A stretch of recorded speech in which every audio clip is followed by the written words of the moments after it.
Salut à tous, aujourd'hui je vous retrouve dans cette vidéo pour vous faire un bilan de mon bullet journal 2019, donc c'est celui-ci, et vous montrer mon nouveau bullet journal, le 2020 qui est ici, et vous expliquer un petit peu ce que je garde, ce que je change et ma nouvelle façon de m'organiser. Alors j'ai repris la même collection au niveau des bullets journal parce que je trouve qu'ils me vont très bien. Un bullet égale une année pour moi, donc ça me va super bien.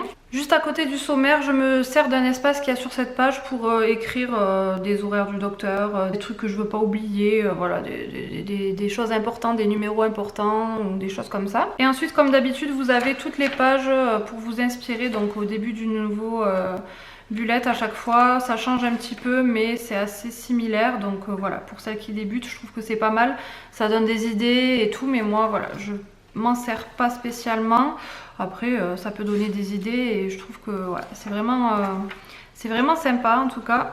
On a déjà sauté une trentaine de pages. Alors ce qu'il y a dans ce bullet journal, c'est l'index. Voilà, vous voyez mon index était minuscule, donc franchement je le sais, je le connais par cœur. J'ai pas besoin d'avoir une page index qui me sert à rien. Du coup j'ai décidé de la transformer et de coller du masking tape. J'ai collé carrément une feuille blanche dessus pour aller plus vite et pour qu'on ne voit pas à travers. Et je me suis fait ma liste de valises de maternité. Donc voilà, j'ai mis les choses importantes à ne pas oublier, ce que je dois mettre dans le sac de naissance, dans le sac pour le bébé, pour la maman, pour le papa. Et au fur et à mesure que je pense à des choses, je me rajoute. Et je vais bientôt faire ma valise de maternité, donc ça va bien me servir.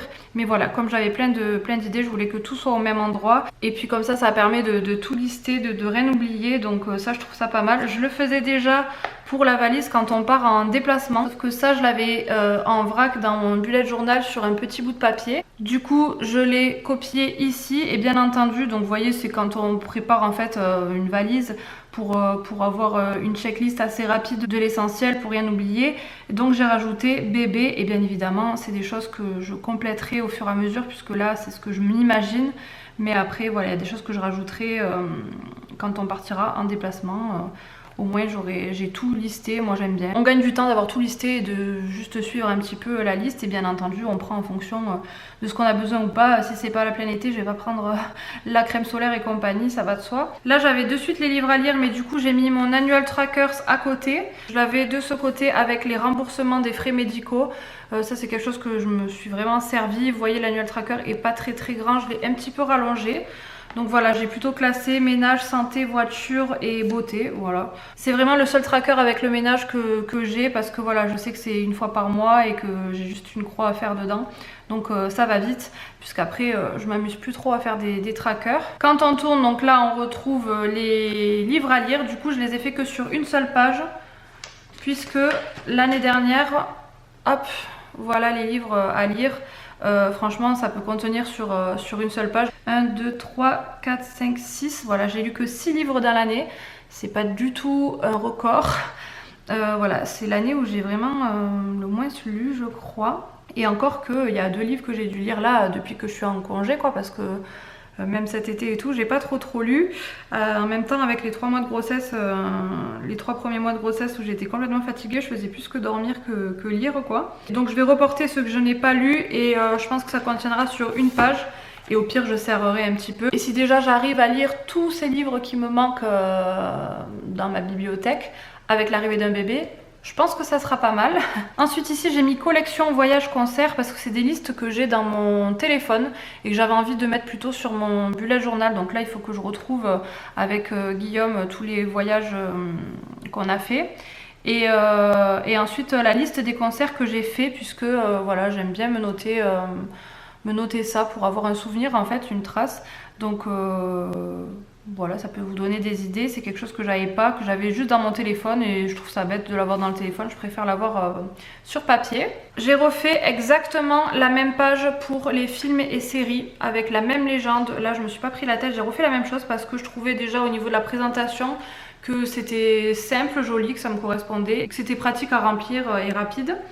Donc là, au niveau des films et des séries, voilà à peu près ce qu'on a fait, sachant que bien entendu, il y a des trucs qu'on regarde à la télé que j'oublie forcément de noter, mais la plupart des choses, j'essaye de les noter. Voilà, et ensuite je mets une légende, je trouve que c'est sympa de voir un petit peu. Ouais, je crois que j'en ai oublié quelques-uns, mais bon. En tout cas, ça m'a fait l'année au niveau de la double page, donc j'ai décidé de reproduire la même chose ici. Et les remboursements frais médicaux, sur l'ancien bullet, je l'avais sur une seule page et là j'ai décidé de le faire sur 2 pages parce que j'ai rempli pile poil une page en 1 an, sachant que je note que mes remboursements perso et que là je vais rajouter ceux du bébé forcément. Donc je pense que la première année il y en aura, des visites chez le pédiatre, etc. Donc j'ai besoin de plus de place, du coup j'ai fait ça sur 2 pages. Au niveau de la bucket list, donc j'ai enlevé ce qu'on a effectué forcément dans l'année. Donc moi, aller voir en concert Ed Sheeran et M. Pokora. Du coup, ça a été fait dans l'année, c'est cool. Dormir dans une bulle en plein air, je l'ai pas fait, mais j'ai fait la cabane dans les arbres. Assister à un spectacle sosie à Michael Jackson, ça a été fait à la fin de l'année. J'ai changé de voiture et on a acheté une maison, donc on est devenu propriétaire.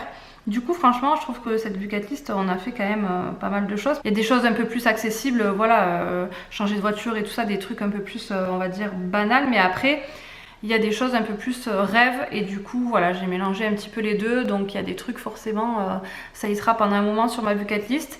Du coup voilà, elle est un petit peu réduite et j'ai rien rajouté à part le village nature à Paris. Puisque ça, je sais plus, j'avais vu un vlog et ça m'avait tenté, donc je l'avais rajouté. Et j'ai enlevé quelques trucs, voilà. J'ai laissé une double page ici si je pense à quelque chose à rajouter. Et ensuite, début 2020, janvier. Alors, avant j'écrivais janvier 2019 et je mettais le 2019 chaque mois. Mais du coup, je perds de l'espace, donc je préfère l'écrire en plus gros. De toute façon, là j'ai écrit la date 2020 en grand, donc je sais que c'est mon bullet de 2020. Et ensuite, j'écrirai que le mois. Et je ne remettrai pas l'année à chaque fois. Mais voilà, j'ai présenté toujours la même chose. Là, j'ai rien changé. Du masking tape. De l'autre côté, budget dépenses, toujours pareil. Là, j'avais commencé à remplir avant de faire la vidéo, donc j'ai caché quelques trucs. Mais voilà, toujours pareil. Les moments marquants, toujours pareil aussi. Comme je vous ai dit, je note un petit peu des petits moments qui se sont passés dans le mois, des choses que je veux retenir, voilà, que ça soit bon ou mauvais. Et ensuite je l'entoure d'un petit nuage, ça me fait plein de petits nuages partout. Donc déjà c'est joli, en même temps, voilà, là j'ai tout relu de celui de l'année 2019 et ça rappelle quand même des souvenirs et par quel événement on est passé et tout. Donc je trouve que ça fait des petits souvenirs. Une double page toujours pareil pour écrire dans le mois s'il y a des choses que je dois rajouter et surtout pour coller des petits mots, des souvenirs, des tickets de cinéma, voilà en général ce que je fais sur cette double page. Et ensuite je présente toujours pareil mon bullet journal de la même manière. La semaine, le rappel du masking tape ici et le tracker ménage que je reprends depuis le mois de janvier puisque voilà, j'ai juste rajouté plantes je crois, après c'est la même chose.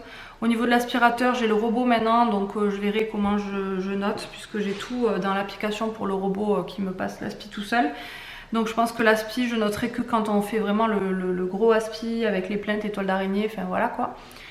Donc ça sera environ une fois par semaine, puisqu'après je passe l'autre, enfin bon bref.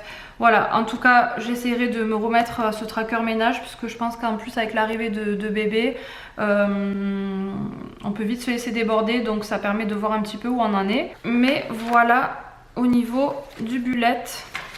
Après j'ai rien commencé.